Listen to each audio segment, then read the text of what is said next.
If you want to maintain wealth, you need to own natural resources.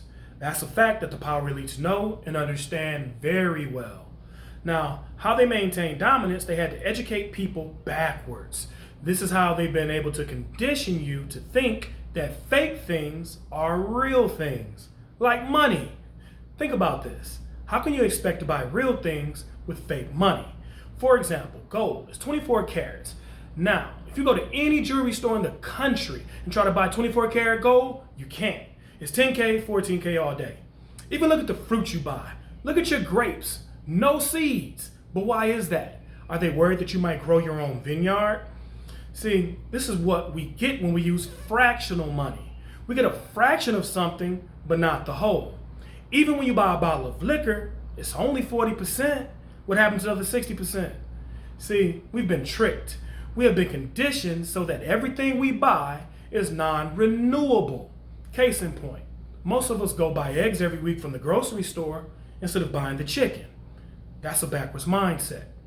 And we go to work, we have these jobs that we wake up every single morning to, we don't like, we go in there for 8 hours a day, draining all of our youthful energy and creativity, and then when it's time for us to retire after 30 or 40 years, we're not rich.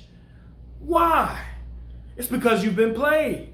Been played for a fool. See, this is why banks give out suckers and dum-dums, because they're laughing in our face. Now, here's another perplexing question. If God gave us life, then why do we have to go to work for a living? In this beast system, see, they control all of the natural resources.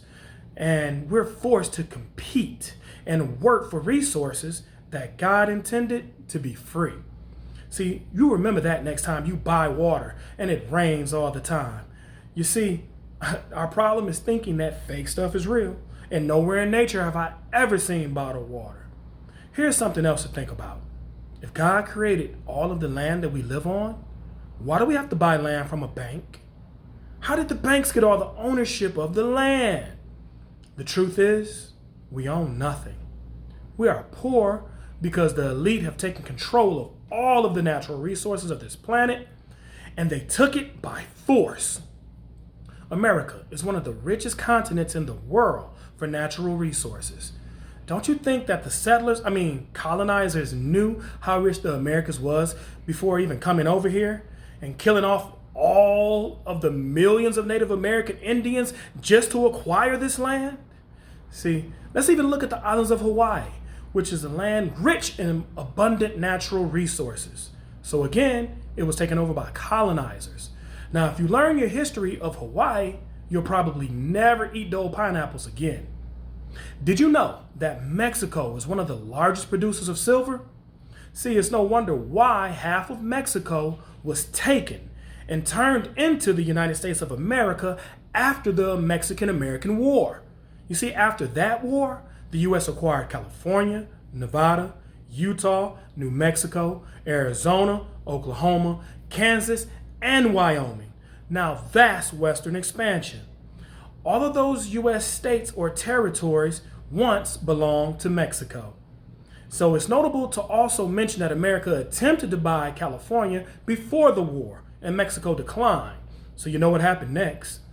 The Mexican-American War ended in 1848, and the California Gold Rush began in 1849.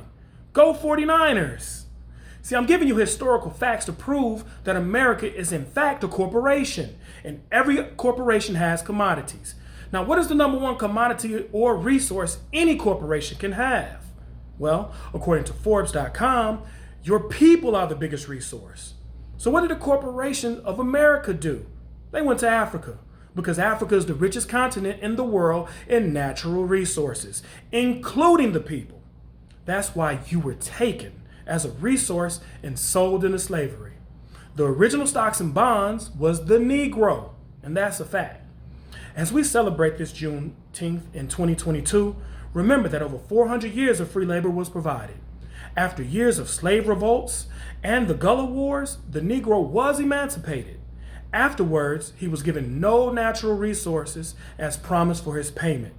That is why black people as a whole are poor to this day, and America remains one of the richest countries in the world.